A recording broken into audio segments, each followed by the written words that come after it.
Beleza. Pessoal, bom dia, boa tarde, boa noite, que isso aqui vai virar um podcast depois e também vai para as nossas redes sociais. Eu queria inicialmente agradecer o Rabelo, né?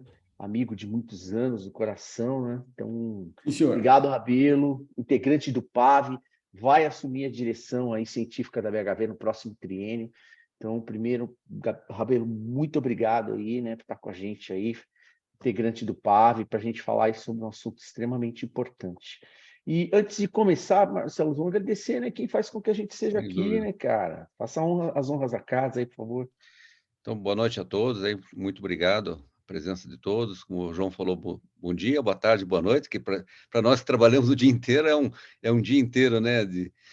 Enfim, obrigado ao Rabelo aí por aceitar o convite, né, de estar conosco. E explicar um pouco, não sei se todos têm o conhecimento do que significa a PAV, né? Porque eu acho que tem o curso da PAV aí que o Rabelo participa, na BHV a PAV é o Programa de Apoio ao Veterinário Empreendedor, onde que nós temos alguns serviços, né, ofertados para todos os afiliados da BHV, onde tem a consultoria também da equipe do Rabelo, né, da Intensivet, fazendo parte do PAV. Mas sem os patrocinadores, né, João, que tem alguns que estão desde o começo da criação da BHV, e a gente agradece demais, né, que fazem isso acontecer, esse evento acontecer agora, que é a Premier, a VetNew, a Aidex, né, mais recentemente, num segundo tempo, o pessoal da PetMed, a White Martins, muito recente, a Lotus, empresa de equipamentos. Me ajuda, João, se faltou alguém mais aí. Não, é isso aí, são os parceiros aí, oficiais, né? Obrigado. Em breve teremos aí outros parceiros, né, Marcelo? Estamos finalizando, Muitas aí mais novidades, parceiros benefícios, de peso. muitas novidades. E, pessoal, antes de começar, só um recadinho rápido, Pet Salve, Pet Vet, Rabelo vai estar lá, um Rabelo para chamar de seu lá, vai estar lá junto com a gente, tem sala, faz o jabá aí, Rabelo, antes aí. Bora lá, a gente tem 2 workshops esse ano, o de RCP e o de sepsis. Além disso, a gente tem a sala, dentro da sala da NMV, sala de emergência por conta, programação é de 3 dias, gente muito legal acompanhando lá na programação, as temáticas super boas, e já é o nosso quase pré-evento, para a gente estar comemorando 20 anos de BVEX, de Associação Brasileira de Medicina Intensiva, parceira da BVEX, da BHV também, e na semana seguinte a gente tem o nosso simpósio da BVEX em Campinas, então a gente inicia a programação de emergência, as comemorações dos 20 anos da BVEX na PetVet com a BHV e com a NMV, e na sequência Campinas. Então aproveitei o pessoal que gosta de emergência aí, de cuidados intensivos, vamos falar bastante de sepsis, de infecções aí nessa programação da BHV, e na sequência bastante de trauma na semana seguinte, vai ser bem legal. Fica ligado aí nos recados aí do pessoal e nos links da PetVet. Aí a gente espera ver vocês lá, né? Tá chegando, né? Daqui a pouquinho. Nossa E Senhora, nas cara, salas, né, João? Mês e várias pouco. salas, Envolvem, várias salas, tem gestão, tem tudo, cara, tem puta, gestão, inovação, tem muita tecnologia, coisa nova, muito legal. sem Esse ano contar, tá.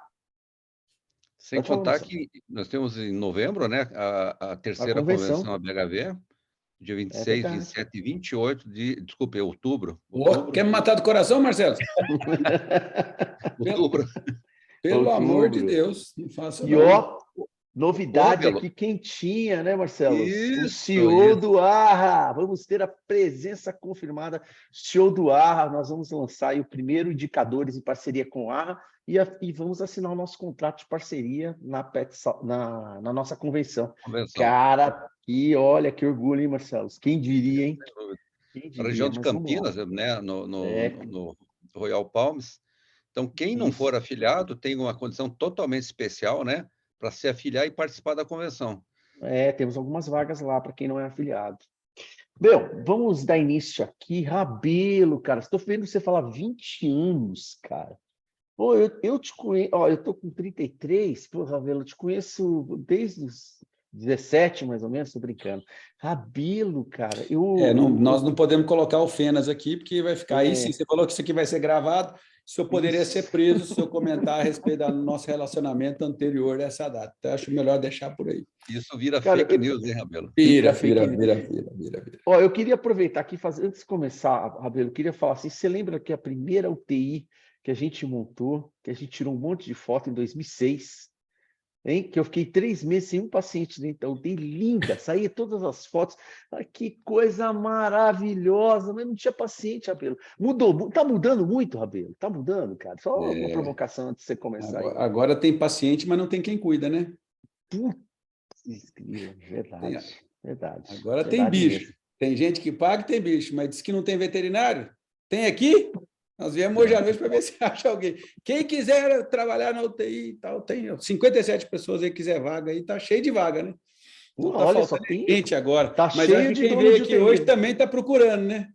Tá cheio de João, dono Olha de lá, UTI. Tati olhando, também está procurando. Não tem. Um depoimento, o Rabelo mudou a nossa internação também na Clinivete, Rabelo, você lembra, né? Foi uma virada de chave, hein? Começamos em 2006 também, hein? Lá foi Bem, tempo. Meu exatamente. Deus. Rabelo, a palavra é sua. Hoje nós vamos falar como um olhar de internação, né? Como que a gente encara isso como um negócio. E eu queria fazer... A gente fez essa brincadeira introdutória aí, cara, mas eu deixo você começar. A palavra é sua, meu amigo. Então, a ideia assim, eu trouxe... Na verdade, acho que é legal contextualizar um pouco do que a gente vai Isso. discutir com algumas informações, porque... E a gente coloca para discutir depois. Então, e frente a algumas perguntas, eu posso trazer algumas outras informações. Eu acho que a base de pensar na internação como unidade de negócio é no sentido de que dificilmente você vai ver um hospital, e a gente faz essa comparação o tempo todo, né? A gente trabalha com a ANAP, está de olho na ANAP, olha como que a ANAP se comporta como um grupo de hospitais, etc. E quando você vai ver os membros da ANAP, por exemplo, que seria o nosso equivalente da BHV, você não conhece nenhum hospital que só interna, né? Então, assim, o hospital é um ecossistema, desde a recepção até a internação, eu tenho uma série de unidades de serviço que estão atreladas àquela prestação de serviço de saúde, tanto é que se fala tanto da jornada, é um negócio tão complexo que vira uma jornada do cliente, do paciente ali dentro daquela unidade. Agora, para a gente, em veterinária, a gente começou a criar alguns conceitos, provavelmente porque a abertura comercial permitiu isso, de forma que hoje a gente consegue ver unidades que, por exemplo, só internam, né? Então, algumas clínicas que vão até um pedaço, depois dali eu mando para outro lugar para passar a noite ou fazer alguma coisa mais complexa, outros lugares que trabalham só como centro cirúrgico, de complexidade média ou alta, fazendo ortopedia, fazendo alguma outra cirurgia, implante, etc. E não interno, né? Então, assim, o paciente sai de um lado, opera num lado, interna no outro, e aí ele vai fazer imagem, vai fazer exame, né, nos centros diagnósticos. Então, isso é super legal de perceber como é que a veterinária foi se adaptando a essas necessidades, e dentro disso ainda tem o que a resolução 1275 traz para a gente, que é possível ter, né? Um consultório, uma clínica, um hospital.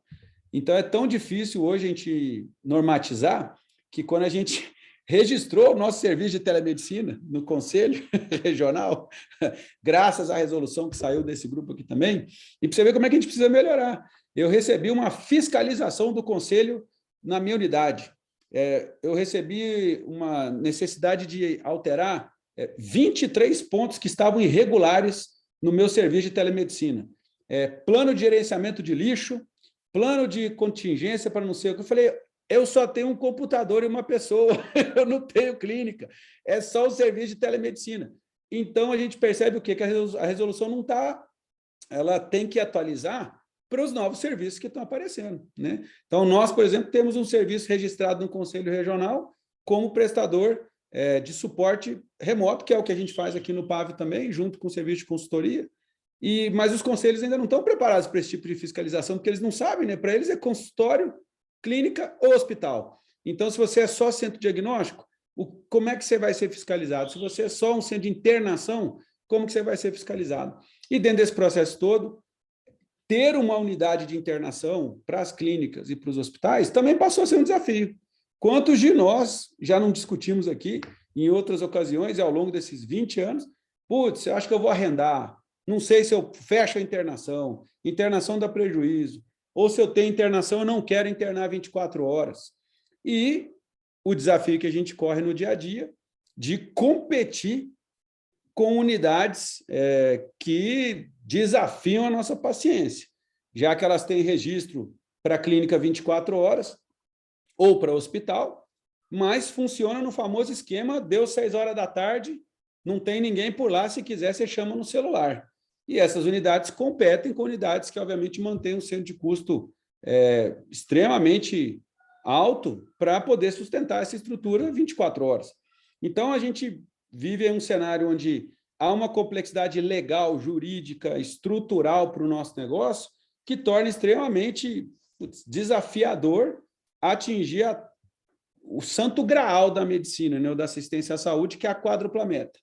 Então, eu tenho que tentar gerar acesso para o maior número e condições de sociais possíveis, tem que entregar isso de forma igual, sendo extremamente eficiente. Vamos discutir o conceito de eficiência na sequência, porque às vezes escapa um pouco o que seria isso, e ofertando a tal da qualidade, quer dizer, promovendo uma jornada adequada. E como é que eu faço isso num local que não tem o fluxo completo de serviços? Por exemplo, eu só tenho a minha recepção e meu consultório, eu não opero no interno. Será que eu consigo sobreviver? Né? E quem tem isso aí e opera, mas não tem internação 24 horas? Quer dizer, como compor essa quádrupla meta se eu tenho serviços que são tão diferenciados?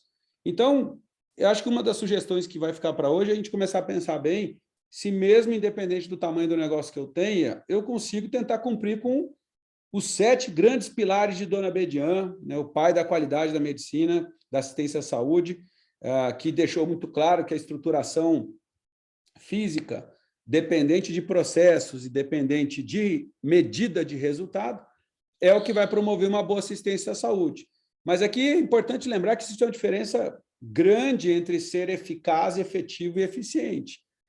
Se eu conseguir ter uma capacidade de produzir melhoria na assistência de saúde e no bem-estar de quem eu estou atendendo, eu consigo fazer o melhor que eu posso naquelas condições mais favoráveis que eu tenho, e eu consigo, daí, tirar um resultado na melhor situação possível, eu estou sendo extremamente eficaz. Mas nem sempre a gente tem o melhor ambiente possível para isso. Acabei de dizer, às vezes no interiorzão e lugares mais distantes de situações que a gente possa ter, por exemplo, cirurgias de V-clamp, que está chegando para o Brasil agora, ou seja, cirurgias para doentes com alteração da válvula mitral. Quer dizer, quando que a gente imaginou que a gente pudesse fazer isso no Brasil, ainda nesse ano de 2023? Isso está acontecendo, mas não acontece no Brasil todo. Então, eu não posso ser eficaz para tratar um paciente com doença mitral se eu não tenho acesso ao melhor tipo de cirurgia presente. Se eu entrar em clonagem, se eu entrar em célula-tronco, se eu entrar em outros tipos de terapêuticas, hemodiálise ou mesmo UTI, onde eu não consigo ofertar isso para todo mundo, porque eu não tenho a melhor condição possível. Agora, para eu ser efetivo, eu obter melhoria na saúde, tentar alcançar essa melhoria numa prática de rotina, eu tenho que pensar na situação real. Então, se eu estou fazendo o melhor que eu posso na situação que eu tenho e cumpro com o resultado, ok, eu estou sendo efetivo. E aí é aquela questão, se eu consigo trazer as duas estratégias que são eficazes e são efetivas, qual que eu escolho? Aí eu deveria escolher a mais eficiente. E a eficiência passa a ser a nossa medida de custo de implantação da eficácia e da efetividade. Então, normalmente, tende a ser de menor custo, mas tem que ser eficaz e efetivo. Então, a gente vem vivendo a situação onde a gente tem comparado os serviços somente por preço, e isso não funciona bem. E aí, como é que a gente faz? Eu preciso conseguir acrescentar saúde na minha assistência, melhoria, e fazer com que as pessoas paguem e valorizem. E isso chama otimizar a assistência de saúde. Não adianta, e é o que o João falou no começo, colocar uma UTI de pé, a gente colocou isso junto, eu em BH, eles em São Paulo, as primeiras UTIs onde tinha os primeiros berços, as primeiras camas, e a gente viu o quê? Que antes do tempo. Então, não adiantava a gente tentar produzir a melhor saúde possível se a gente não conseguia, à medida que a gente ia adicionando melhoria, ia ficando muito caro e, de repente, as pessoas não encontravam o valor naquilo. E hoje a gente está vivendo isso para outras coisas. É o desafio do Roberto Lang, do Gustavo, por exemplo, com terapia hiperbárica agora, com câmaras, e a gente vai vendo que eu quero melhorias, eu quero colocar mais saúde para o meu paciente, mas cada vez que eu adiciono isso, eu preciso de otimizar. E aí eu só vou conseguir fazer isso funcionar se houver o mínimo de adaptação da família que tem esse PET, ou se eu sou usuário da saúde como como ser humano, tem que ter o meu desejo, tem que ter minha expectativa, o que eu estou esperando, eu tenho que aceitar aquilo. Essa relação tem que ficar clara. Não adianta eu propor um serviço e ele não ser aceito. E só vai funcionar definitivamente quando a sociedade, de forma geral, legitimar aquela oferta que eu estou propondo. E aí eu consigo entregar isso para todos, sendo igual, oferecendo equidade. Então, por que desse contexto?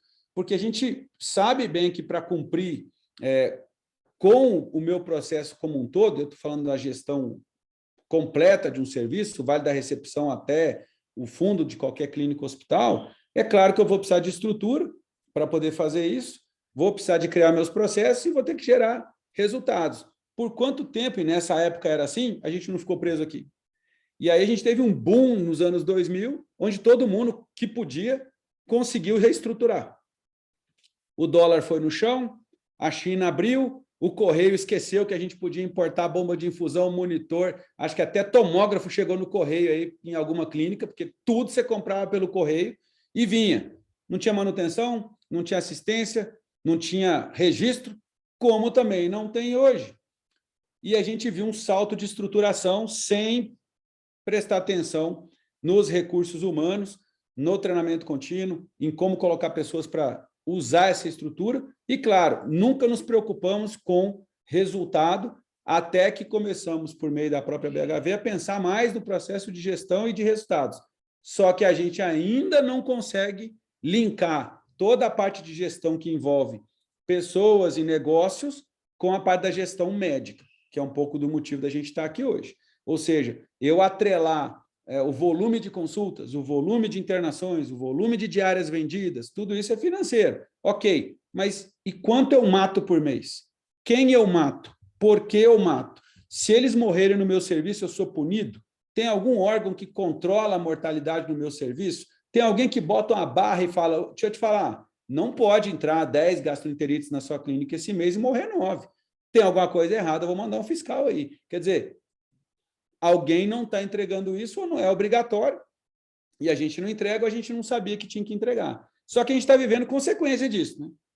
A maioria absoluta cansa de perceber isso, porque ao falhar com a estruturação mínima, com os processos e mesmo com o desfecho, ou seja, com a implantação de política de resultado, eu estou proporcionando todas as 3 principais faltas éticas que a gente cumpre na nossa profissão e rompendo uma cadeia simples aí que está gerando um número gigantesco de processo, inimaginável de processo ético que a gente não tinha, e voltado para quem? Não é para quem está inspecionando leite, não é para quem está fazendo queijo, não é para quem está olhando aquele apiário, não é, e nada contra, mas a inspeção dá menos trabalho do que nossa especialidade. Então, assim, pequenos animais, o pau está atorando, e assim, o tempo todo que a gente está aqui na BHV, a gente fica falando da medicina humana, a gente fica falando da ANAP, a gente fica falando de ser como eles, de buscar tanto a estimulação fiscal para poder ser mais... Olha lá, nós estamos buscando estimulação fiscal no Ministério da Saúde, onde seja, certo?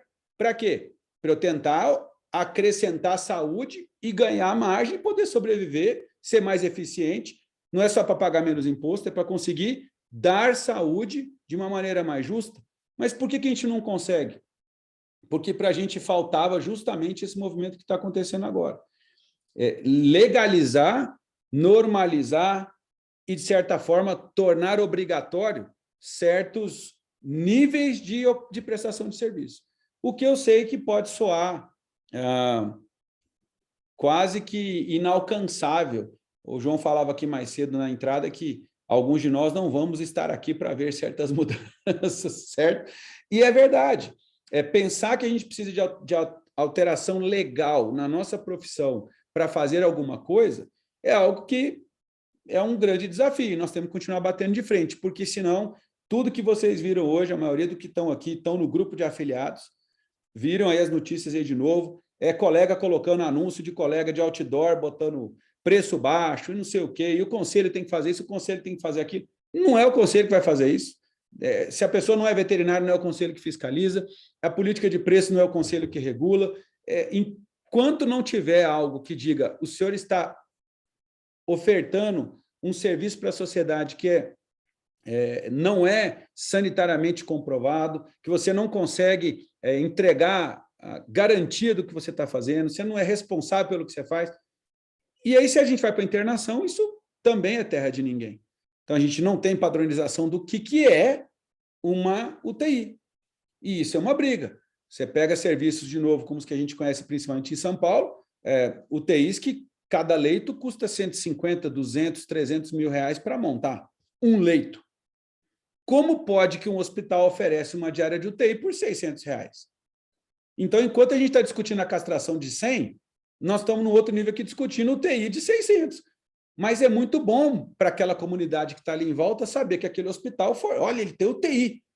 E ele entra lá, tem alguma coisa piscando, tem uma coisa soprando, tem uma coisa esquentando, deve ser UTI. Não tem normativa, porque para a própria internação não tem.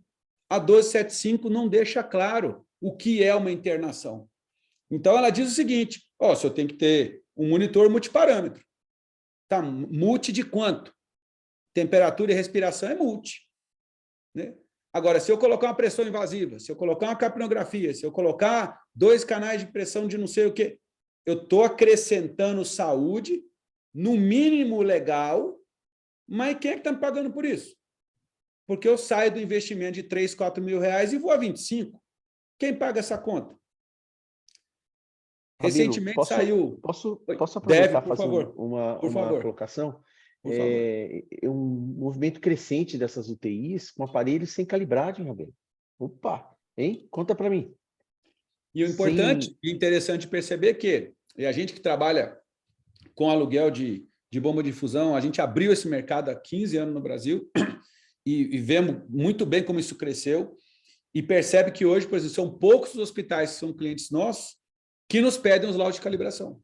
Por quê? Porque implantaram engenharia clínica dentro do seu processo. Isso é obrigatório? Não é. Isso custa dinheiro? Claro que custa. Tem que pagar um engenheiro clínico, abrir um espaço. Então, assim, as grandes estruturas... Mas se você quer uma acreditação, você vai ter que... Vai ter que partir para isso. Então, agora alguém pergunta, para que eu vou arrumar acreditação se eu vou gastar mais dinheiro com tanta coisa, se eu não consigo pagar minhas contas?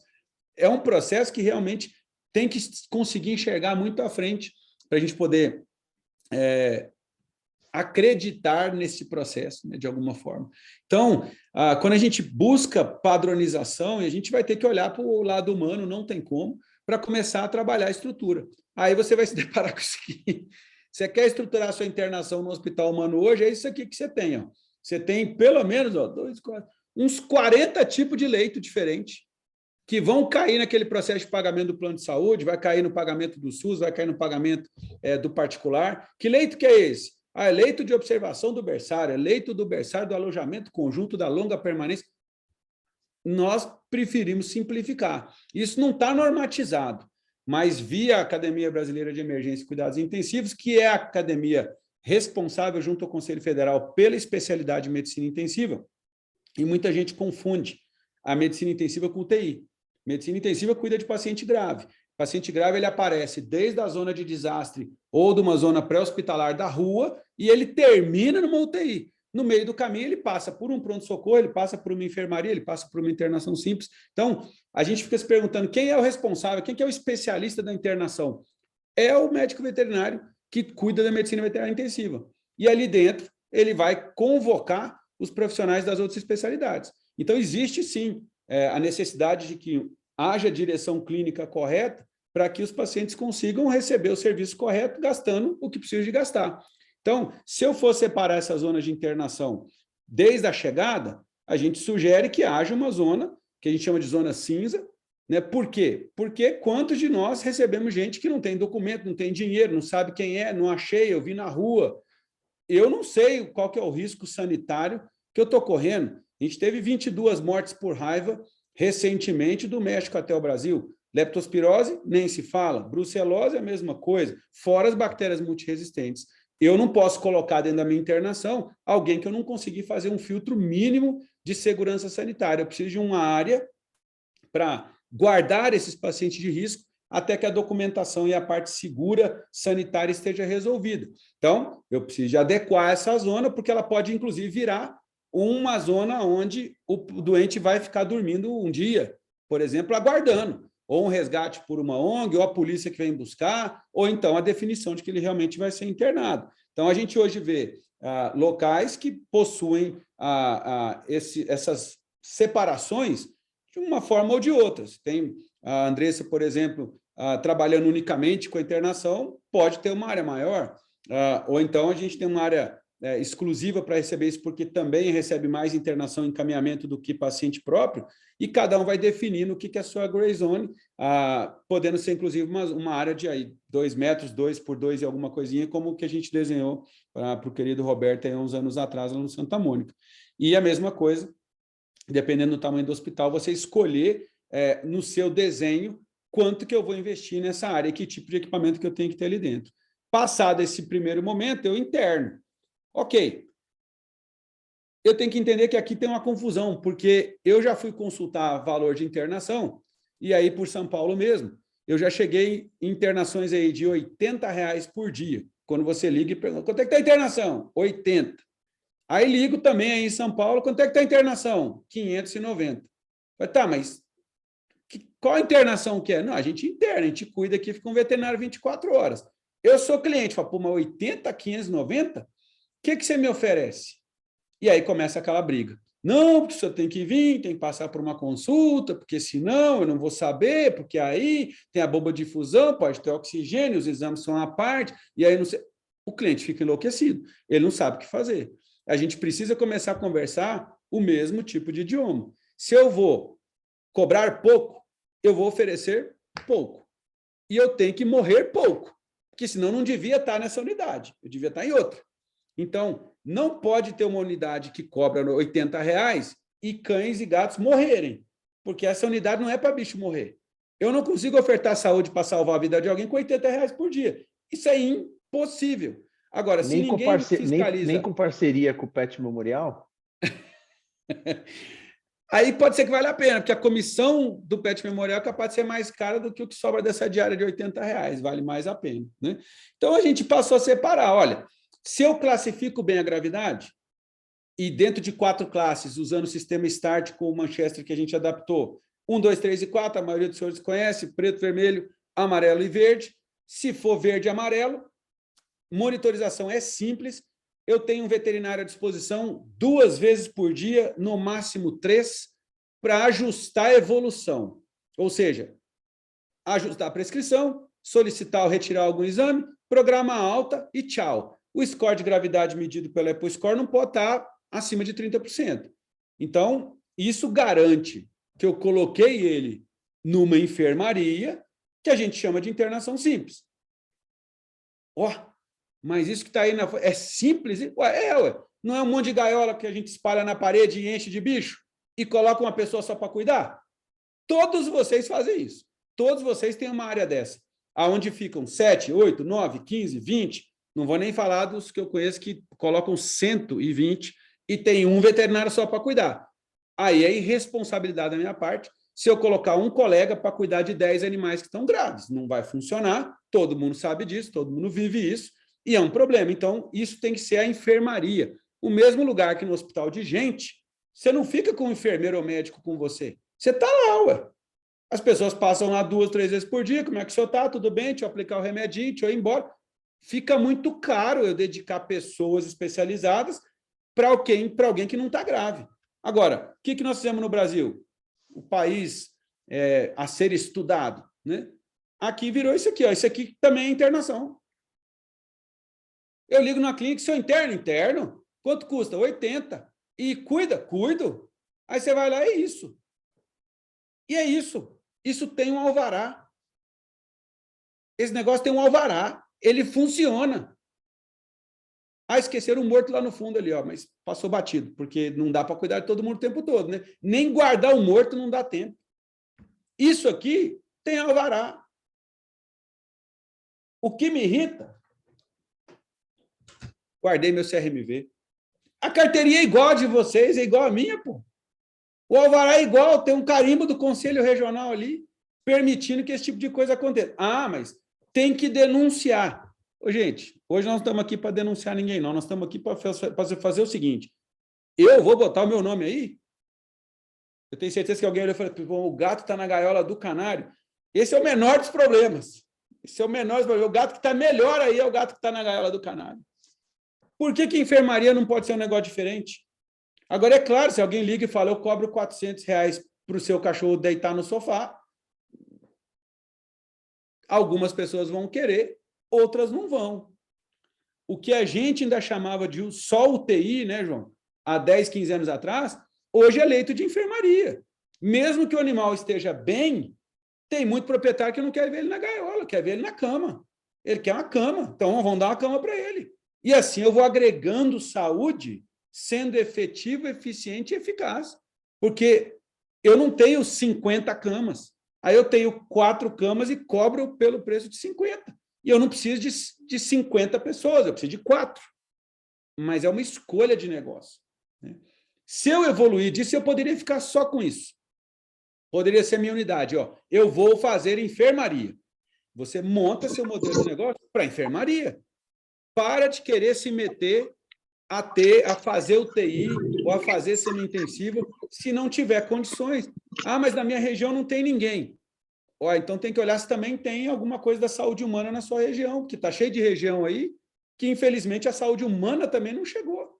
Então, dá uma olhada em volta de você e se pergunta, na minha cidade de 40 mil habitantes, tem tomógrafo para a população humana? Não tem. Tem mamógrafo? Não tem. E você quer botar uma ressonância aí para cachorro? Então, assim, a gente vê, às vezes, o empreendedorismo, a inovação querendo vir atropelando o simples. Faz um bom negócio simples, fecha a clínica 6 horas e encaminha seus pacientes para outro lugar. Para onde, professor? Se não tem ninguém aqui do lado. Gente, cada um com seus problemas. O meu é montar a unidade, o dos outros é arrumar um lugar para fazer o restante do serviço. A gente cansa de ter esse tipo de problema para quem não está em grandes centros. Se eu precisar de maior gravidade, eu vou ter que investir mais. Aqui não tem como eu realizar um cuidado 24 horas com um médico veterinário minimamente capacitado para um paciente 2 e 3, com a gravidade acima de 30%, por menos de R$700, R$800 por dia. Ah, mas a minha diária de semi-intensiva é 300. Está jogando dinheiro fora. Ah, mas eu preciso disso, porque senão eu não consigo fazer tomografia, eu não rodo o laboratório, meu banho de tosa não funciona.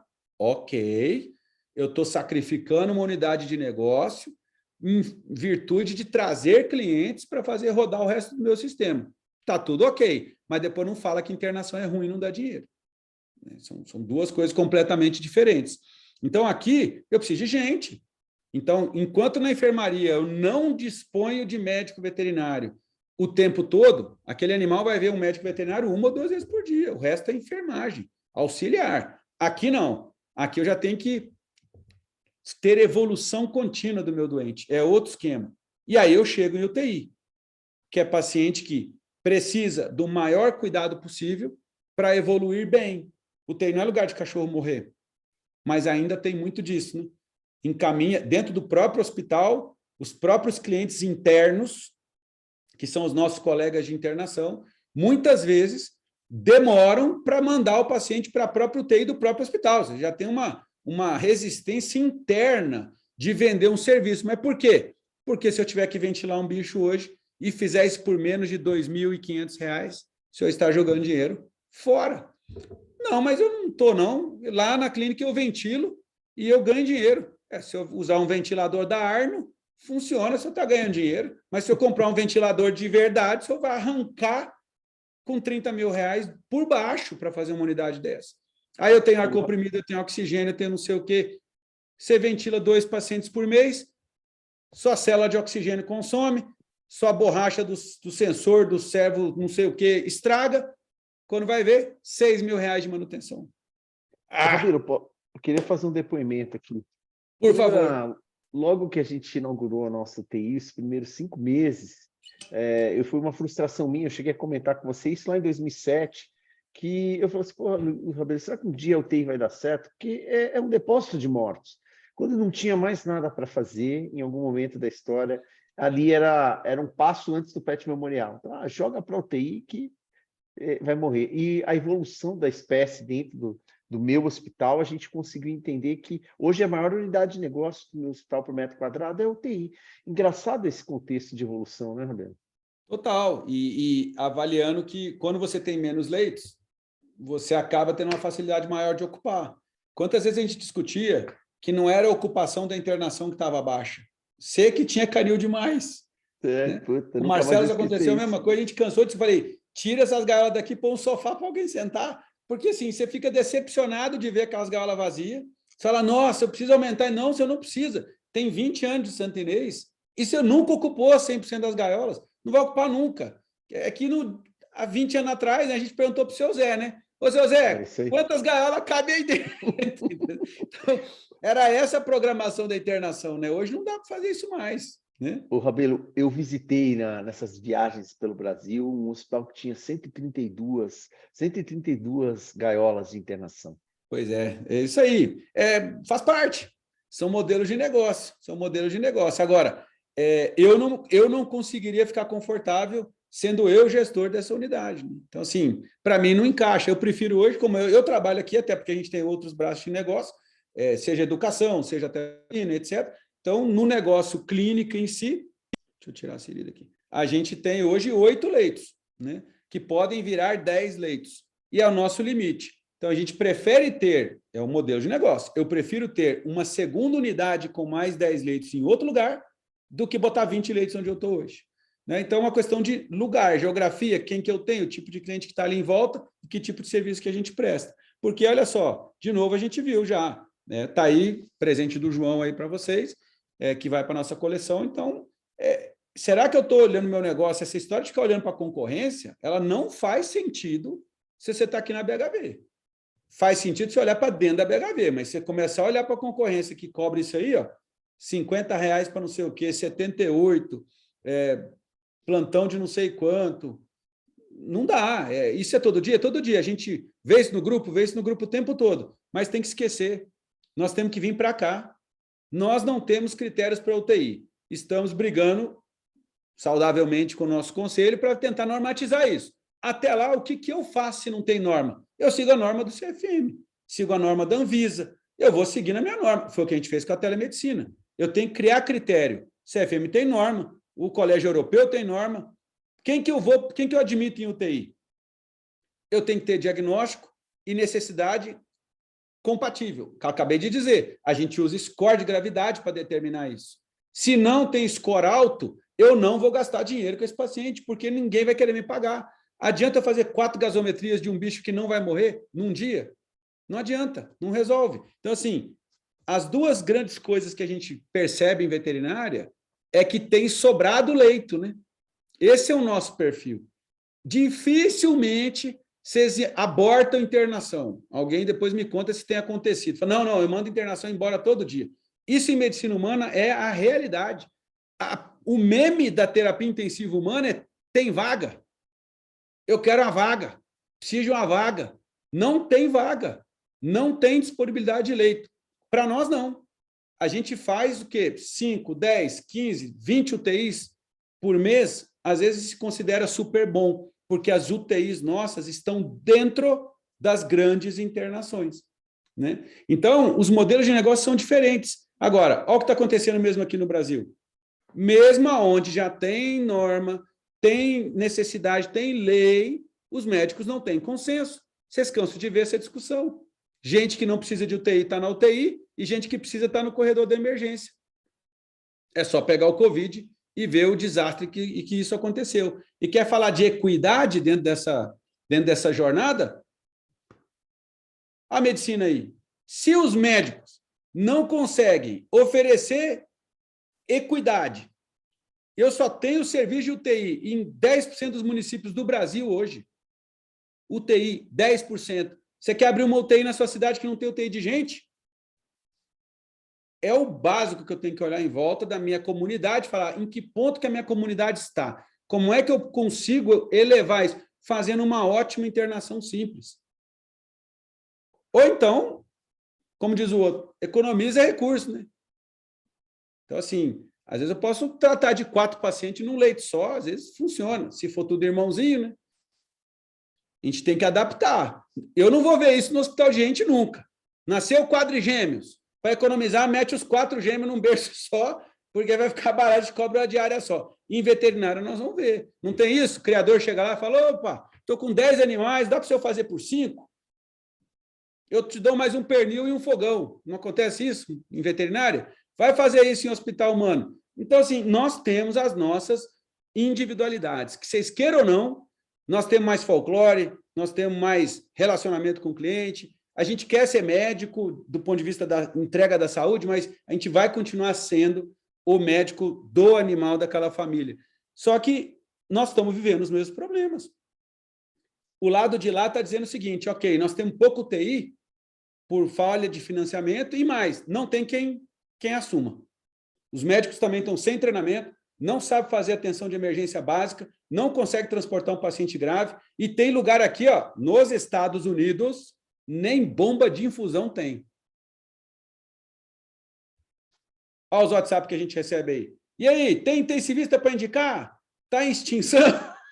Faz tal, porque intensivista no Brasil só tem 4. Mas aí nós entramos naquela era do tudo é ista, né? Quantos cardiologistas nós temos, quantos radiologistas nós temos, quantos cirurgiões nós temos. E aí mistura o que é ista do que não é. Então, independente de ser especialista ou não, titulado ou não, não tem número de profissional treinado suficiente para isso. Quer a resposta? Já mudou, doutor João? Me atualiza os dados aí e dá uma checada na internet, por gentileza, se já apareceu o título do Palmeiras Mundial aí ou se continua igual. Ó, Palmeiras sem Mundial, mas eu tenho uma triste notícia para te dar. Eu não recebi a confirmação. O Palmeiras continua sem Mundial, mas deve ter mais faculdade do que o Slide. Tem. Aí. Eu recebi uma informação que são 610 faculdades. Pronto, então tá ótimo, então. Tem mais, a faculdade cresce mais rápido que o Palmeiras ultimamente. Então faz parte. Rabelo, 22 universidades online. E eu recebi uma notícia que eu casquei para trás. Tem uma universidade online que tem 54 mil vagas. E tem universidade que está formando a primeira turma online agora. Ali o pessoal vai para a justiça buscar carteirinha, porque o conselho disse que não entrega. Mas a justiça falou, você entrega sim. E se a justiça mandou, vai ter que obedecer. E aí eu quero saber como é que vocês vão fazer. É discriminar alguém se ele te apresentar a carteirinha e te apresentar o diploma e falar, eu formei na faculdade online. É discriminar? Se você não contratar essa pessoa, você pode ser processado? Deixa essa pergunta aí para a doutora Renata Rodo, mas eu já respondo. É claro que sim. Né? Então, assim, eu não vou poder discriminar ninguém por causa disso. Nós vamos ter que arrumar outra desculpa, né, João? Quem forma online só pode atender online? Olha, eu espero que não, porque atender online, que é o que a gente faz, é uma das coisas mais difíceis que tem. Então, se esse bando de imbecil vier atender online também, eu vou deixar para outra discussão.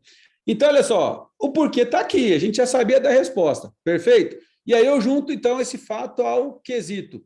Quem cuida das internações? À noite, final de semana e feriado.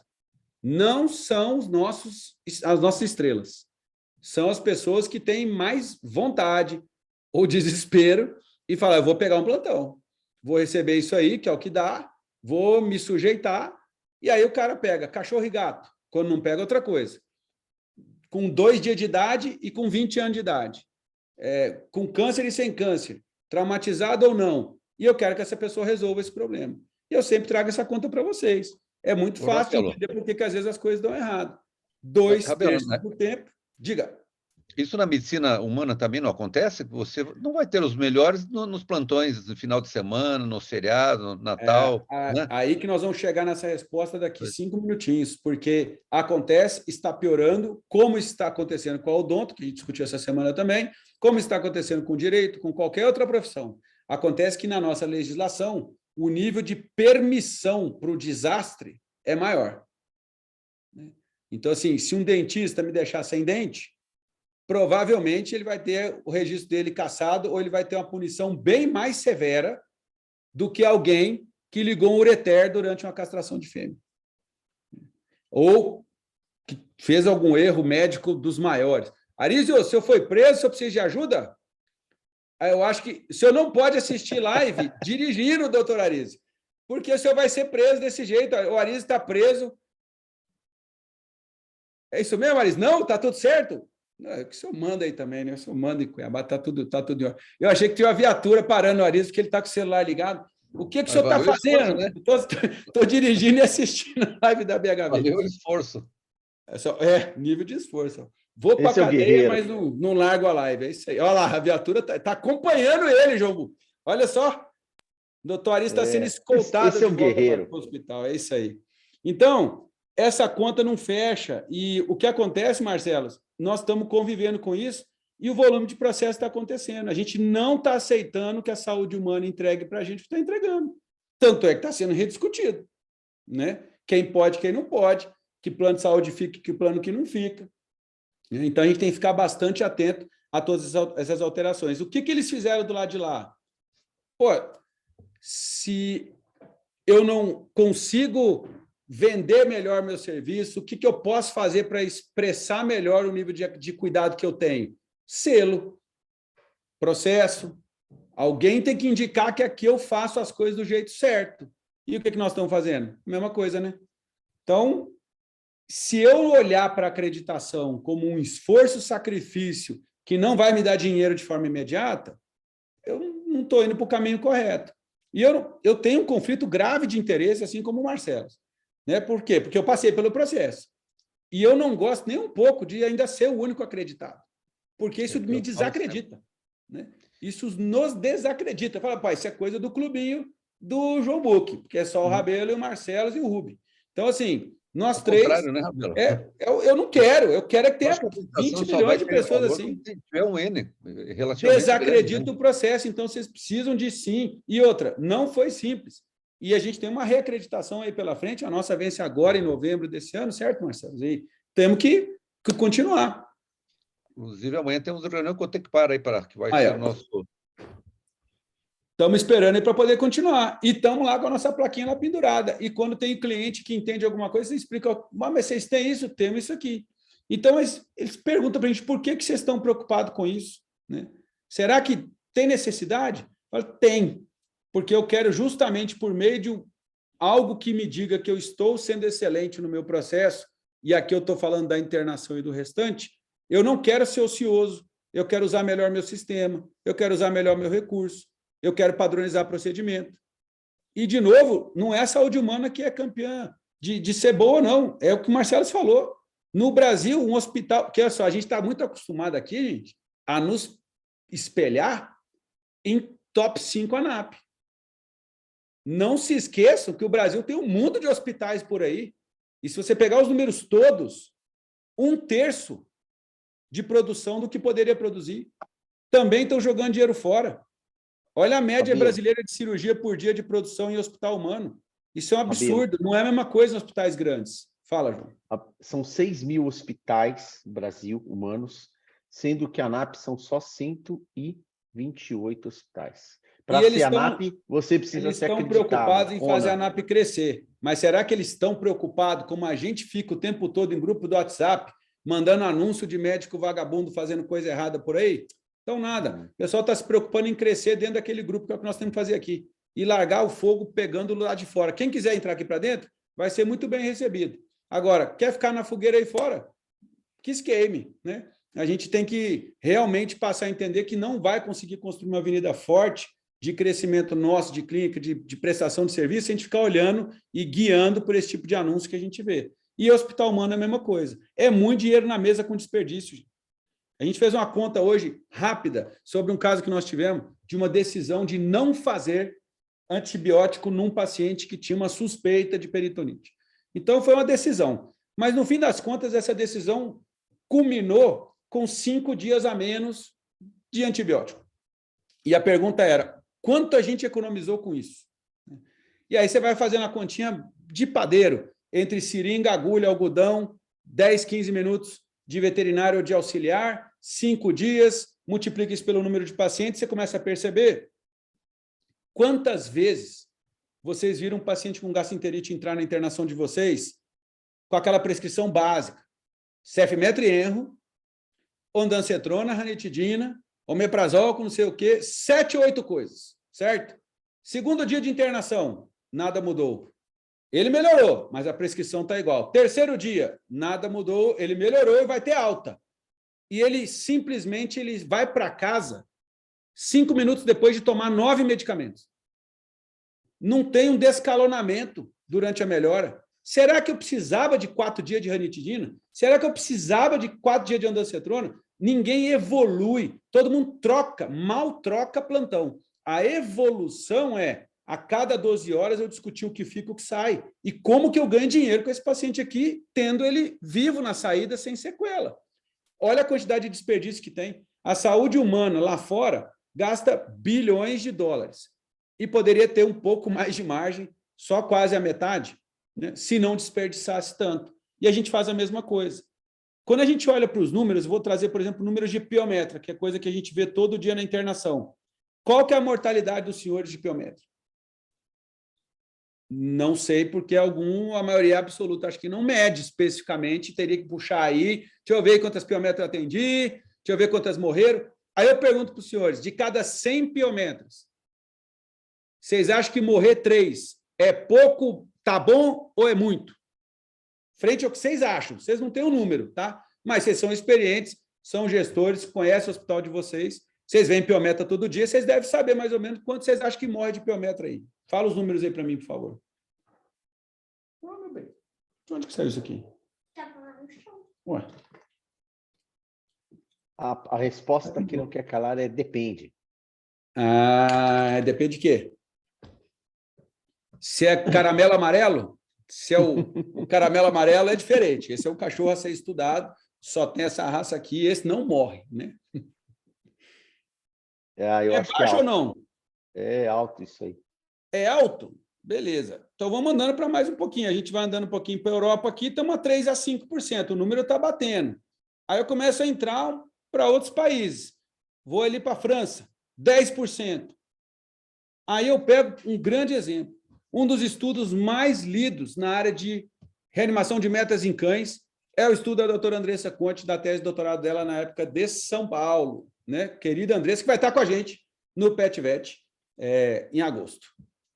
Dá só uma olhada na mortalidade aí em São Paulo, aí, ó. A mortalidade da Andressa aí no estudo dela com cães aí de outros hospitais. 43%.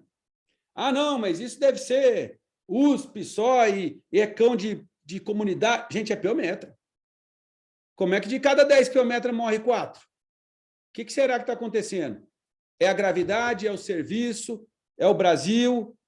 Quando a gente trabalhou com piometra aqui na UNB, já praticamente 8 ou 9 anos depois, ainda assim 20%.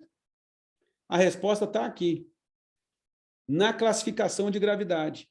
Eu tenho piometras que entram chocadas com o útero preto, sangrando, morrendo, com nível de score de gravidade, quase 93% de EPO-score, é muito alto.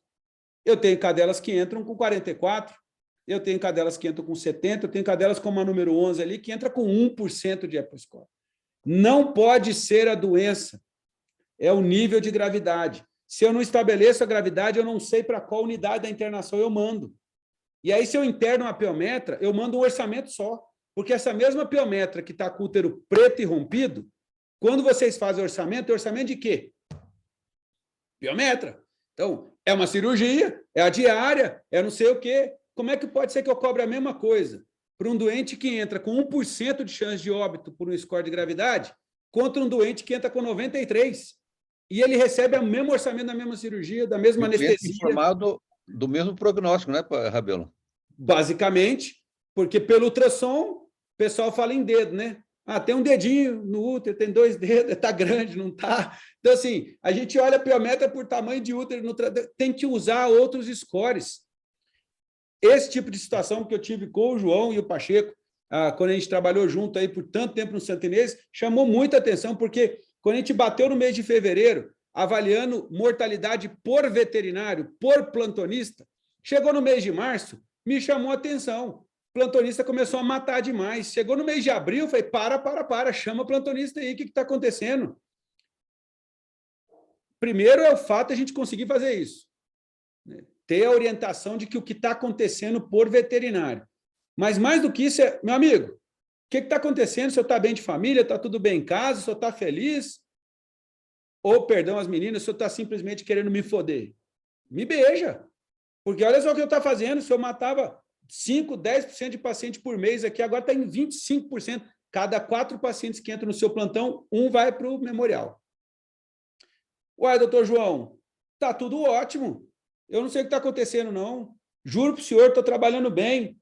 Se a gente não consegue olhar score de gravidade, manda o coitado embora. O que aconteceu é que naquele mês de março e abril, de repente veio uma chuva de bicho grave. E foi isso que aumentou a mortalidade do mês, não foi o colega, muito menos a ineficiência do hospital. Agora, só dá para saber isso se eu medir. E eu tenho que ir um pouco mais fundo do que só fazer indicador econômico. E é por isso que a gente conseguiu, com a parte do suporte, que é o que a gente vem entregando, né? Alguns de vocês fazem parte disso, outros já estiveram com a gente, ao longo do caminho a gente vai aprendendo o que a gente pode entregar mais, o que pode entregar menos, mas a gente conseguiu trabalhar com benchmark de casos. Hoje a gente está com 6 mil, não com 4. 6 mil casos. E a gente consegue trabalhar e ter uma noção do que deveria acontecer com o verde, com o amarelo e com o vermelho. Então, se você me diz que sua mortalidade é 10, não me serve de nada. Se você for um banho e tosa, matar 10% é meio alto, entendeu? Está errado. Eu sou um serviço de referência em dermatologia. Qual que é a sua mortalidade? É 2%, também tá, não pode ser. Coçar não mata. Agora, se o seu serviço é de oncologia e sua mortalidade é 25%, pode ser que ela seja muito baixa. Então, a gente tem que começar a olhar para os dados exatamente. Se a gente quer ser como a ANAP, a gente tem que medir como a ANAP. Para isso, nós vamos ter que fazer coisas que nós não somos obrigados a fazer para ter resultados que a gente não espera ter. Senão, vai continuar sendo exatamente a mesma coisa. Então, a comparação de mortalidade por gravidade passou a nos ajudar demais a entender, por exemplo, se eu fico feliz com esse gráfico, né, de um cliente que desce de quase 100% e vai a 25% e estabiliza. Então, 25% eu sei que era o benchmark para aquela região, mas eu peguei ele com quase 100%. Então, em 2, 3 meses, a gente tenta fazer um trabalho e consegue ter melhoria. Mas por quê? Porque a gente está separando os doentes para o lugar certo. Se eu não souber qual é verde, qual é vermelho e qual é amarelo, eu não sei se eu mando para a enfermaria, para semi-intensiva ou para UTI. Pô, mas eu não tenho UTI. Então, como é que você atende paciente nessa gravidade? Por isso que morre. Porque você está tentando tratar alguém grave numa unidade de média gravidade. E aí, quando você começa a separar melhor, olha o que acontece com o laboratório. Eu aumento outra linha de negócio. Hoje, conversava com um cliente que a gente foi medir o volume de cultura antibiograma que a clínica faz. Em 6 meses, é um hospital grande no interior de Santa Catarina. Hospital que fatura acima de R$500 mil.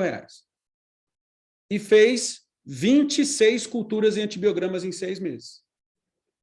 Se eu comparar com locais menores, você fala, pô, parece até que tem bastante cultura antibiograma. Isso dá uma cultura antibiograma por semana. Aí, ok, é um primeiro indicador. Eu acho pouco. Quem pediu? Ouvido, urina e ortopedia na cirurgia. Não tem um pedido em 6 meses da internação.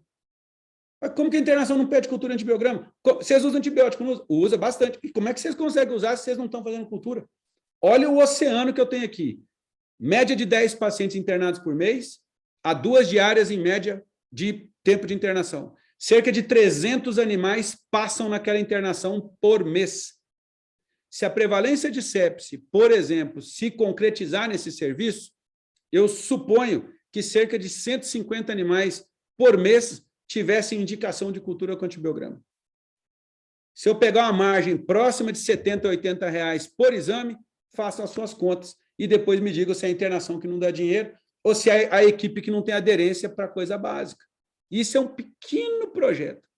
Mas se eles não aderem, se eu pegar um gerente de internação e falar, para cada cultura que você conseguir da sua internação, eu te pago 5%, quero ver se não dispara o volume de cultura antibiograma. Aí o Rubem consegue colocar mais máquina, porque foi o primeiro que colocou máquina automatizada e só tomou na tarraqueta no início. Por quê? Caro demais, difícil de fazer, ninguém pede. Aí eu mando para um laboratório que me cobra menos e me entrega em 14 dias, né, Rubem? Que é altíssima eficiência. E, em vez de entregar, como a gente fez aquele experimento aquela vez na PetSalv, quando o Provete fez a cultura para a gente no início do congresso e no terceiro dia entregou tudo do mapeamento que estava ali. É outro mundo, pô. É outro mundo. Então, eu só consigo tomar decisão se eu tiver as coisas aqui do lado.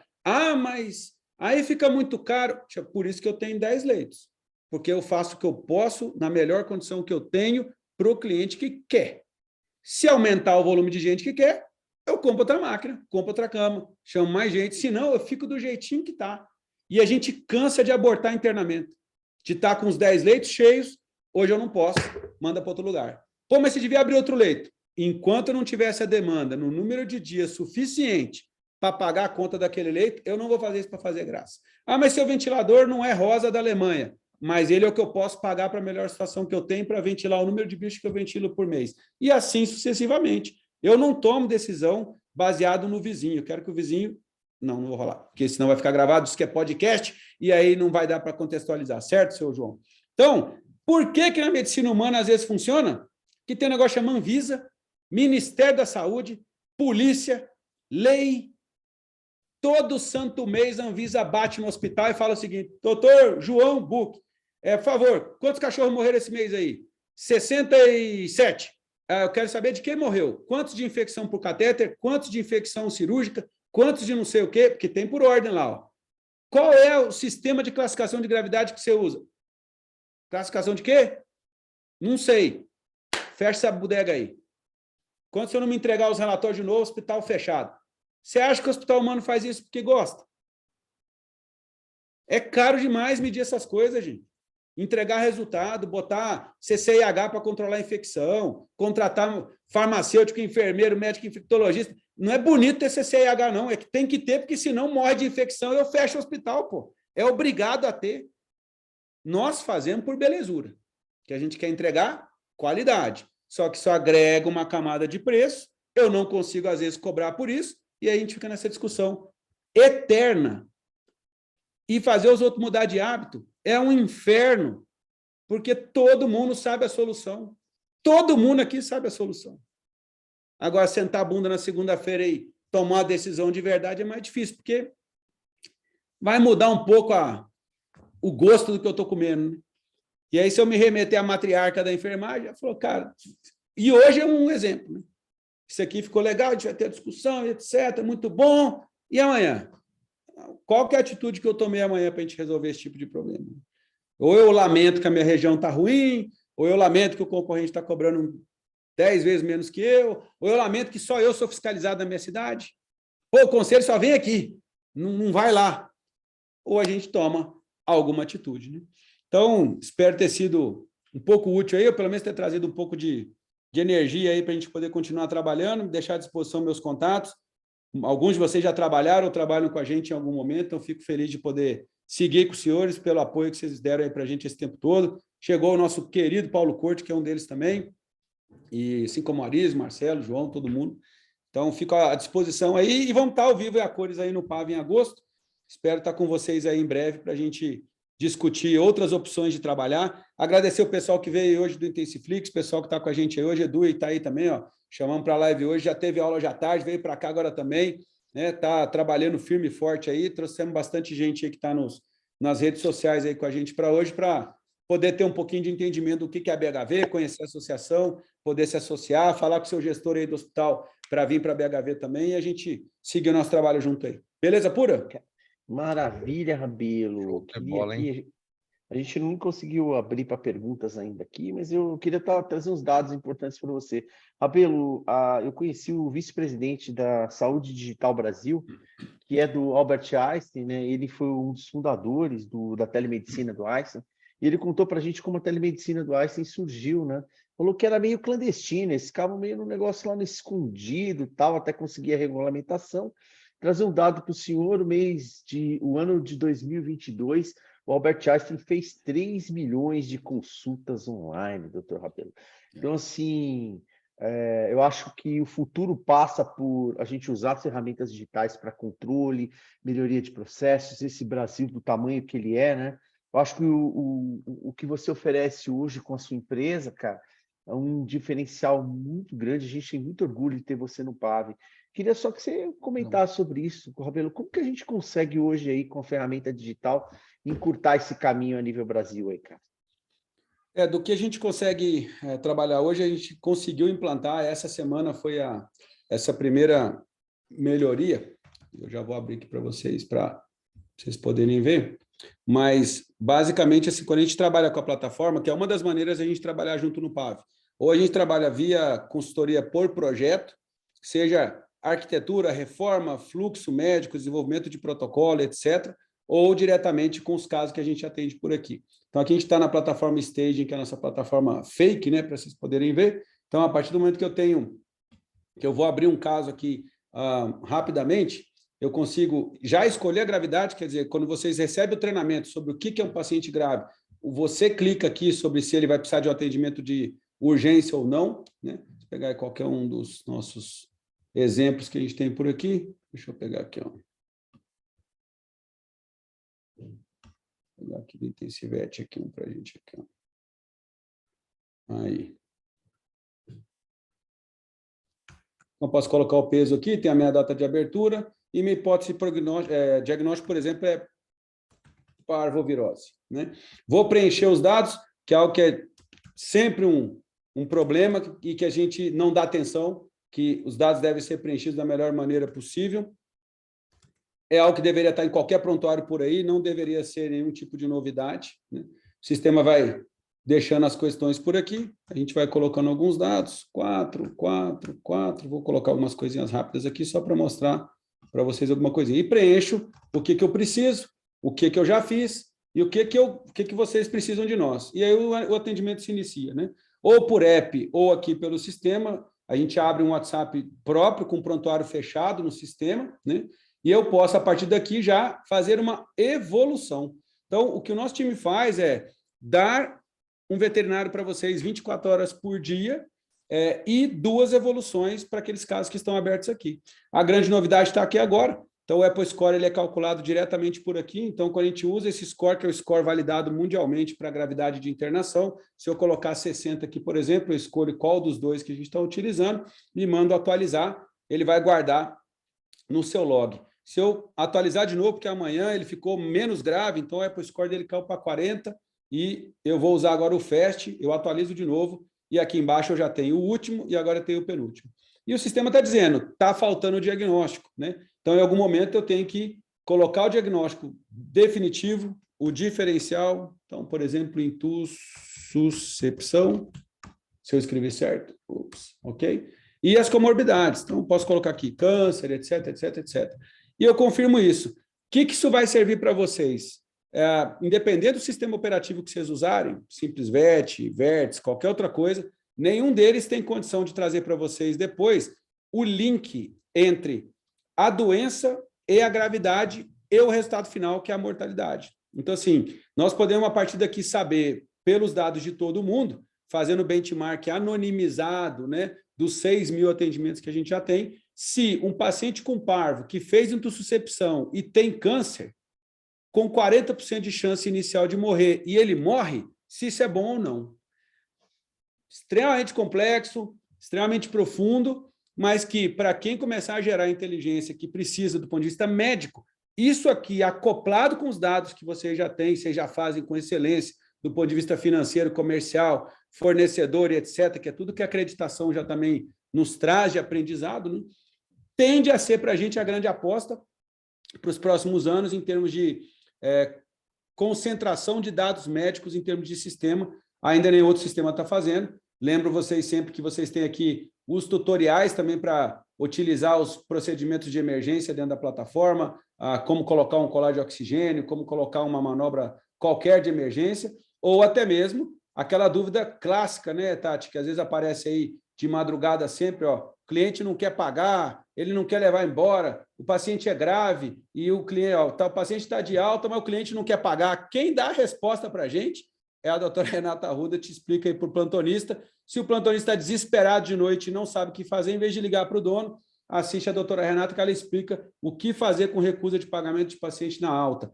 Mas aí isso me causou muito estresse e hoje eu estou muito triste. O que eu faço? Eu vou escutar a doutora Joelma me dar alguma novidade sobre a prevenção da minha saúde mental. Opa, estou sobrecarregado, eu vou nesse vídeo aqui, atendi muito bicho de uma vez, eu preciso conversar com alguém. 3 horas da manhã eu vou ligar para quem? Para o Rubem? Ele não vai atender meu telefone, que vai ficar muito bravo, né, Rubem? Então, assiste a doutora Joelma, que ela vai explicar como é que você lida com estresse.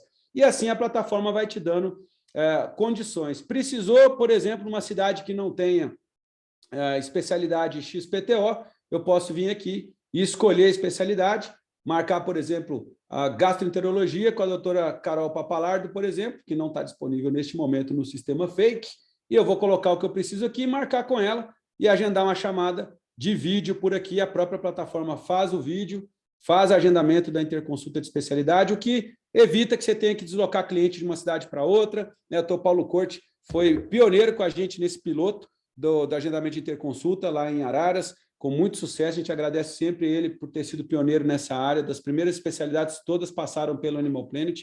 E isso são alguns dos pequenos detalhes que a gente tem aqui para poder oferecer para vocês em termos de suporte. E como isso cresceu, a gente cresceu com a BHV, né? A gente entrou, foi um dos primeiros do PAV, junto com a Renata, né? Junto com a Joelma, os 3 primeiros cavaleiros do apocalipse aí do PAV, estamos aí até hoje. E o sistema está crescendo junto com a associação, a plataforma vai crescendo, o serviço também, e a gente está muito feliz de continuar por aqui, poder ofertar para vocês o que a gente pensa ser o melhor para os pacientes que a gente atende. Então, agradecer vocês aí de coração, a Arisa que voltou aí agora, que é grande parceirão nosso também, de coração, dos caras que a gente tem um respeito danado, porque aposta e leva e carrega a gente aí também, e estamos aí para cima na boa e na má, né, Arisa? Então, estamos juntos. Essa que é a ideia, fico muito feliz. E aí, 74 pessoas aqui hoje, pô, estou felizão também que... Chegamos a 86. Foi bem legal, coisa boa. Rabelo, última dúvida, o pessoal pergunta muito, mas a plataforma de interconsulta, a parte de confidencialidade do prontuário, Rabelo. A doutora Renata não está aqui hoje, mas o que o senhor poderia dizer sobre Mas eu aprendi bastante com ela, está tudo certo. Isso. O que acontece com a interconsulta, ela não acontece direto com o proprietário, como reza a resolução. Infelizmente, tem gente fazendo diferente, né? Anunciando e fazendo teleconsulta direto, veterinário cliente em outro lugar, sem ter o prontuário prévio. Então, a RPVAR tem que ser respeitada. O que a gente faz o proprietário vai até a clínica dele de confiança e nós nos conectamos com o consultório da clínica. Então, a partir dali, a gente tem acesso ao prontuário do sistema local, aí o especialista faz a avaliação da consulta 24 horas antes, estuda o prontuário inteiro. Já, por exemplo, se é cardio e não tem um ecocardiograma, provavelmente ele fala, para não perder tempo, já faz o eco, como na medicina humana. Então, o pessoal já vem com os exames, já faz a consulta e aquele prontuário é jogado direto no sistema original do paciente.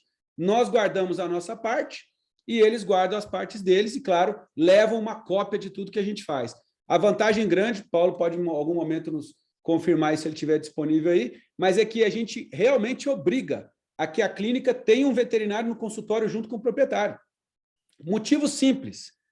Toda consulta de especialidade que é feita com especialista terceirizado de fora e o cliente na sua clínica, sem que alguém do seu time veja aquela consulta, normalmente é receita de problema para 6, 7 horas da noite, quando aquela prescrição não dá certo, quando tem que conversar com alguém, aí o especialista já não está disponível no WhatsApp, vai ficar chateado de ficar ligando para ele e liga para onde? Para a sua clínica. Perguntando o quê? Sobre a consulta da especialidade que ninguém viu. E agora tem que resolver um problema de um retorno que ninguém quer pagar, né? Então, a gente tem tido muito próximo de 100% de resolutividade das especialidades por conta desse relacionamento íntimo com as clínicas, com a manutenção dos prontuários de forma bem organizada e, graças a Deus, funcionando super bem. Rabelo, tem uma pergunta aqui, só para explicar sobre o PAV, né? O que é o PAV? PAV é um projeto da BHV, né, que chama Programa de Apoio ao Veterinário Empreendedor. Todos os nossos afiliados, com uma rede de consultores, Renata Ruda, Rabelo, tem uma galera, tem muita gente, tem vários tipos de serviços. Os afiliados, eles têm condições diferenciadas em consumir todos esses produtos que os nossos consultores oferecem. O Rabelo, com a plataforma dele, Renata, todos estão lá dentro. Então, todo afiliado da BHV, ele tem acesso ao PAV, lá tem lives com eles, tem todos esses conteúdos que a gente vai gerando e além de ter benefícios financeiros para que eles possam usufruir de tecnologia e de conhecimento como esse. Rabelo, o Renato Nishimura quer fazer uma pergunta. Fala aí, mas eu não sei se eu sei responder. É impossível. Renato Nishimura é mestre, nosso samurai aí, pelo amor de Deus. Eu que tenho que perguntar coisa para ele. Fala, Renatão. Tá no mudo. Tá no mudo aí, Renatão. Parabéns, Rabelo. Obrigado, João. Vou fazer uma rápida pergunta, assim, bastante focada na premissa de toda essa explanação do Rabelo, né? Assim, o que a gente percebe, né, Rabelo, que assim, se a gente toma a decisão de montar uma UTI em função de uma oportunidade de negócio, é bem provável que a decisão de montar essa UTI e como ela vai ser montada, o investimento, etc., é bem provável que a decisão seja equivocada, né?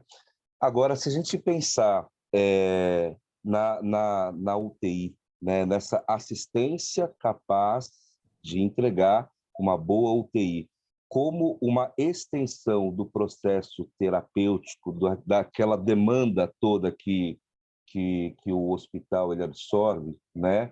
E talvez assim, você colocando o seu coração para poder responder e isso gerar uma reflexão para quem ainda não montou uma UTI, mas está enxergando a assistência aos pacientes que hoje acontecem num pós-operatório, numa internação mais simplificada, que eventualmente precise de mais robustez no diagnóstico, medicamentos que eventualmente sejam muito específicos para cada paciente, mas que efetivamente o empresário ele possa aprender com a demanda que ele tem e ele tomar a decisão de ir melhorando essa internação para lá no futuro virar uma UTI, né? Como que você colocaria assim a forma certa do empresário que decide montar uma UTI, não pela oportunidade, mas por uma necessidade dos seus pacientes e clientes? Renatão, você é gênio demais. Na verdade, não precisa nem de resposta, que você já fez a pergunta e já respondeu. Você usou uma palavra-chave aí que é extensão. A gente percebe pessoas querendo fazer ventilação mecânica com índices de flebite brutais.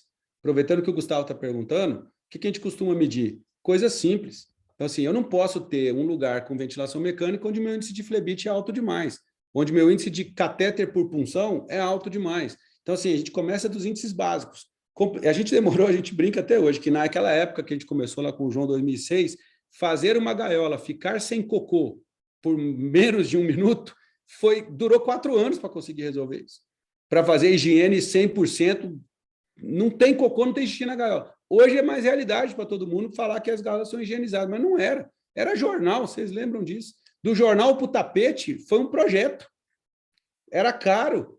Né? Todo mundo está aqui, o Robertão está chegando aí também, que a gente viu ele não estava sem câmera aí, eu abracei para você aí da Arabs. E, cara, era assim, não era porque a gente vivia. Então, o que a gente percebe é que as pessoas têm que entender que tem que ser passo a passo, sim, e para dar velocidade precisa de investimento. Então, assim, todo mundo está precisando de um veterinário. Todo mundo me pede alguém bom de ventilação mecânica. Eu falo, para quê? Se você vai ventilar 5, 10 bichos por mês, você vai gastar 10, 15 mil reais com um cara desse que não vai estar disponível na hora que o ventilador precisar ser ligado. Porque quando precisar, esse cara não vai atender o telefone. Nós estamos com clientes agora, na telemedicina, interessante o raciocínio. Eles me deram essa ideia, eu gostei demais. Falou, olha só, eu quero a faixa máxima. Eu quero mandar o máximo de casos que eu puder. Qual que é a máxima? A faixa máxima hoje é 6 mil reais por mês. Eu falei, mas por quê? Eu quero que meus veterinários vejam todos os casos evoluídos por vocês todos os dias. Vai sair mais barato para mim pagar 6 mil para vocês, me darem um veterinário 24 horas sem vínculo empregatício, do que eu contratar um cara de 8 que me põe na justiça e não está aqui a hora que eu preciso. Falei, isso é gênio, eu acho que minha faixa está barata, eu vou passar ela para 10.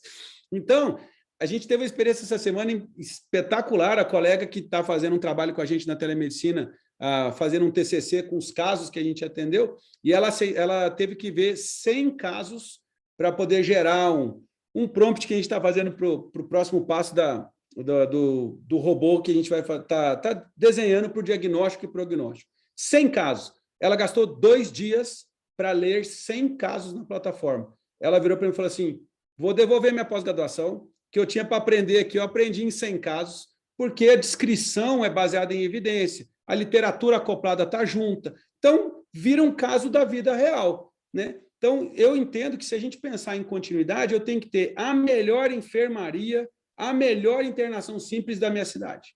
Atingir leito de semi-intensivo. 1, 2, 3, 4, bati no limite, estou precisando de ventilar agora, mas eu tenho a melhor semi-intensiva, eu ponho o catéter central bem, funciona a artéria bem, não tem infecção. Gustavo perguntou, então, o que a gente usa? Taxa de infecção, mortalidade por gravidade, gasto de catéter por punção. alguns dos indicadores que a gente acaba usando. Ok, hora de ter leito de UTI. Né? Vamos começar a ventilar. Qual ventilador eu compro? Quantos ventilados você acha que você vai ter? Pô, não sei. Aí onde é que você vai olhar? Se tivesse na assessoria, eu conseguiria trazer para você todas as últimas indicações que a gente fez de ventilação. Então, o sistema atual, seja, de novo, qualquer um deles, SimplesVet, Vértice, etc., que vocês usarem, se eu tomar a decisão para montar uma UTI em cima dele, né, você vai cair numa armadilha, né? Porque eu vou lá para olhar o quê? Deixa eu ver quantas ventilações eu fiz esse mês para ver se eu compro um ventilador. Ué, eu não vendi porque eu não fiz, porque eu não tenho. Como é que eu vou saber se eu compro, se eu vou ter? Eu vou ter que pegar as indicações que a minha equipe fez e lá em nenhum sistema vai ter. Abre um banco de sangue, eu compro hemodiálise. Vai lá no SimplesVet e olha lá quantas hemodiálises você fez esse mês. Ué, mas eu não fiz porque eu não tenho, como é que eu vou saber? Então, os sistemas, eles não dão a indicação estratégica do negócio. Você que tem que fazer isso manualmente. E aí é um pouco da parceria que a gente tenta ter, né? Da gente puxar esses dados da parte médica. Só que a gente chegou a ter esse tipo de desafio em serviços que às vezes mandavam um caso, 2 casos por mês. Como é que eu desenvolvo inteligência se você me manda uma amostra desse tamanho de um mundo de casos que você faz? Aí a amostra que você me mandou não representa a sua população.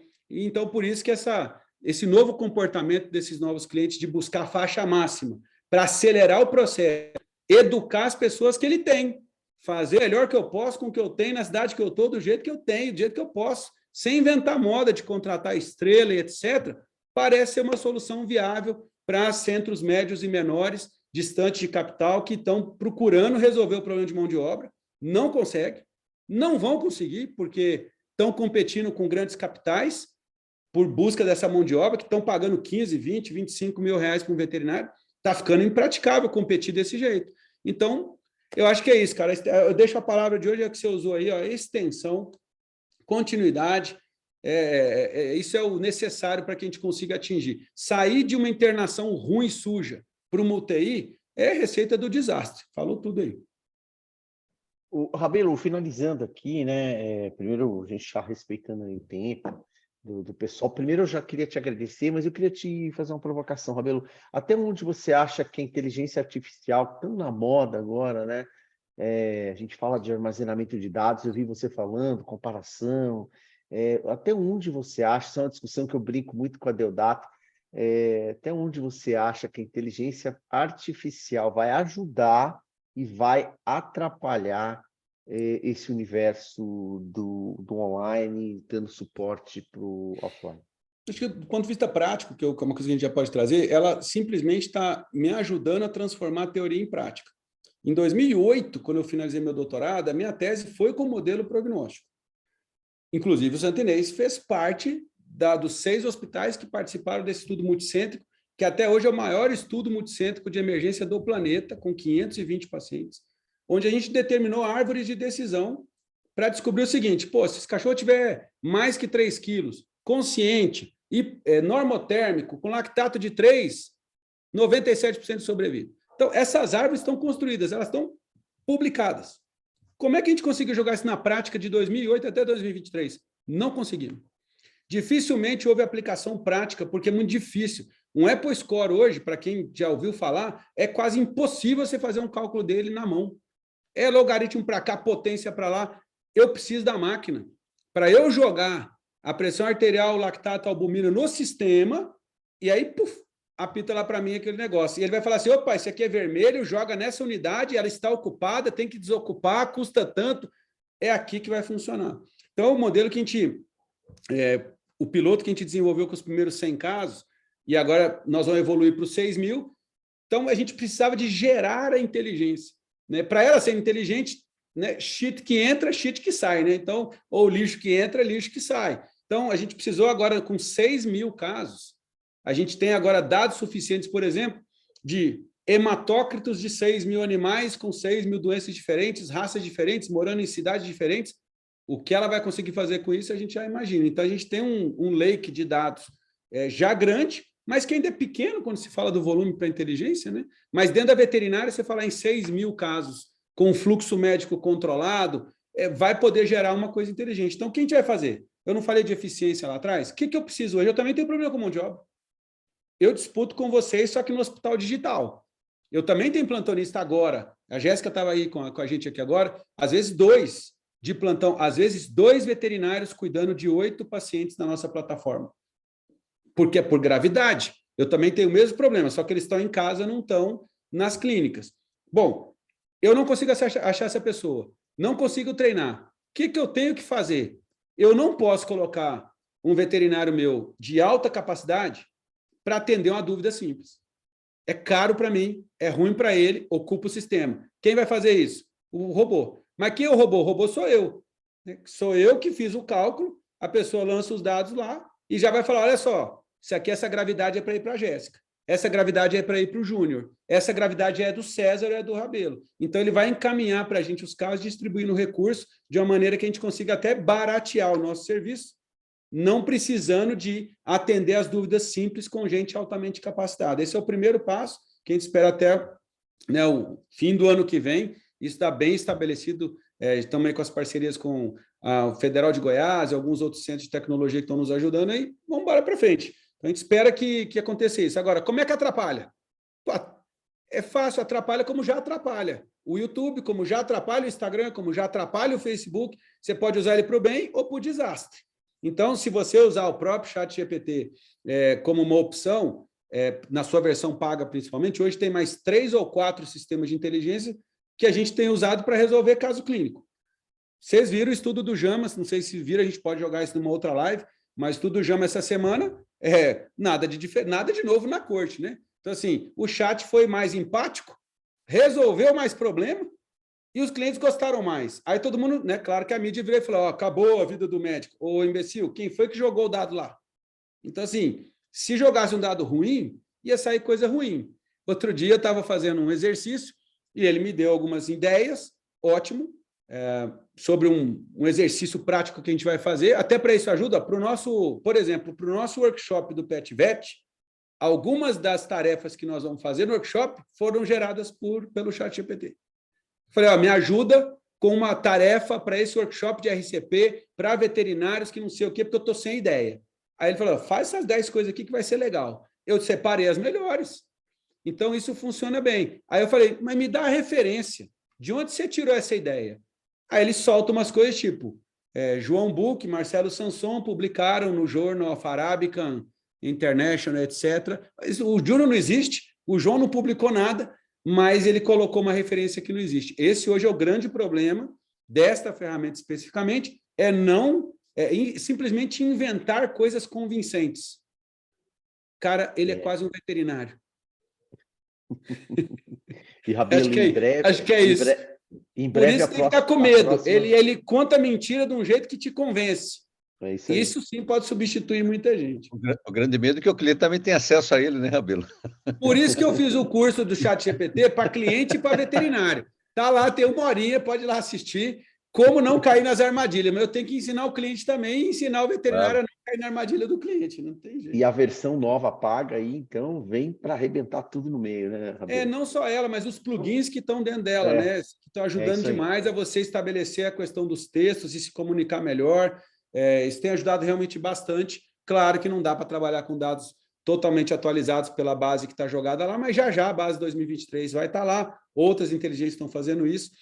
Gente, a gente está num mundo que os alunos que estão se formando agora e que vão ser os seus veterinários estão roubando o TCC que eles nunca escreveram de inteligência. Como o professor nunca confere as referências, ele vai dar nota máxima para aquele texto, que é o que está acontecendo.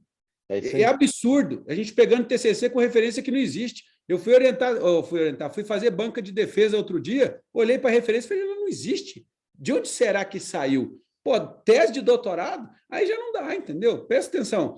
Não rola. Você acha que estou preocupado com isso, gente? Eu não vou perder mais cabelo por causa disso, não. Eu só sei que agora é assim. Então, eu vou ter que usar outras ferramentas para poder separar o que roubou dali do que fez por conta própria, né? Aí vai vindo a nossa criatividade. De repente, eu perguntar para o chat como fazer isso, né? Já existem ferramentas para identificar se o texto foi formulado pelo chat. Já tem um monte de coisa nova aí. Até o brasileiro romper isso, né? Pessoal, a gente está aí com 1h30. Primeiro, de novo, Rabelo, obrigado a todo mundo que ficou até agora aí. Rabelo, aquele Obrigado. abraço. Valeu demais, galera. Convite Valeu, de novo, Renatão. né, Rabelo? Pet South, Pet Vet, pessoal. BHV com sala, Rabelo com sala, tem um monte de coisa legal. Nossa convenção está chegando aí também. Fiquem atentos. Acompanhem a gente nas redes sociais. Afilice, junte-se a nós nessa luta por uma medicina veterinária melhor. Queria agradecer a todo mundo que ficou até agora na sala. Rabelão, um beijo no coração. Marcelo, Obrigado, um beijo Rabelo. grande. Fiquem bem. Em breve a gente vem aí com mais notícias, tá bom? Um Valeu, grande legal abraço para demais. todo mundo. Obrigadão aí, Abraço a Matheusão. todos Abração aí. para você também aí. Fiquem Valeu, bem, tamo pessoal. junto aí. Beleza. Obrigadão. Até mais. Até mais. Até Obrigado, gente. mais.